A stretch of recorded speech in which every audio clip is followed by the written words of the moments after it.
avant votre reportage avec moi, vous parliez, de la problématique de la dengue et du moustique. Mmh. Qu'est-ce qu'ils ont fait, pendant une nuit?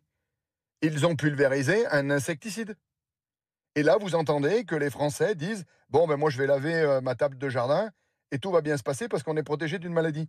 Mais alors ça veut dire, en fait, qu'on est d'accord pour se dire, quand on protège avec un insecticide la population, on ne peut Mmh. pas protéger les plantes et la nourriture qu'on va pouvoir leur donner? Mais vous avez bien Enfin, lu, il y a quand même eu des alertes. Le Conseil de l'ordre des médecins, un certain nombre de sociétés savantes, de scientifiques, du CNRS, de la Fondation pour la recherche médicale, la Société française de pédiatrie, l'Institut national du cancer. Tous ces instituts ont lancé l'alerte avec des risques pour le fœtus, des oui, risques de cancer. des fois même avec des études où l'acétamipride n'était pas à l'intérieur. Tout C'est ce ça, que je viens d'apprendre tout dernièrement. ça, toutes Donc ces études, vous les balayez ce matin? non, je dis pas que je les balaye, moi.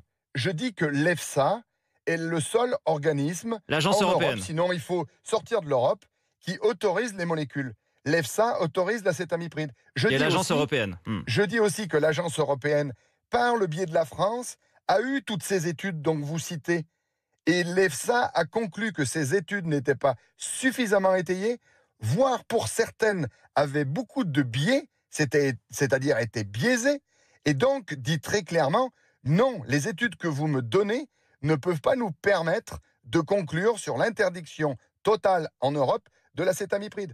Et je Est-ce rappelle, dans le même temps, que nous sommes 27 pays en Europe, 26 autorisent l'acétamipride. Donc moi, je veux bien qu'on soit meilleur que tous les autres, qu'on ait des études plus que les autres. Et la réalité, c'est celle-ci. Et qu'à ne pas vouloir regarder cette réalité, on met les productions françaises dans l'impasse, on aura une diminution sans cesse de la production française, et la naïveté coupable qui consiste à s'en féliciter fait que derrière, vous allez avoir plus d'importations avec de l'acétamipride. D'ailleurs, je tiens à le signaler, parce que personne ne l'a dit cela.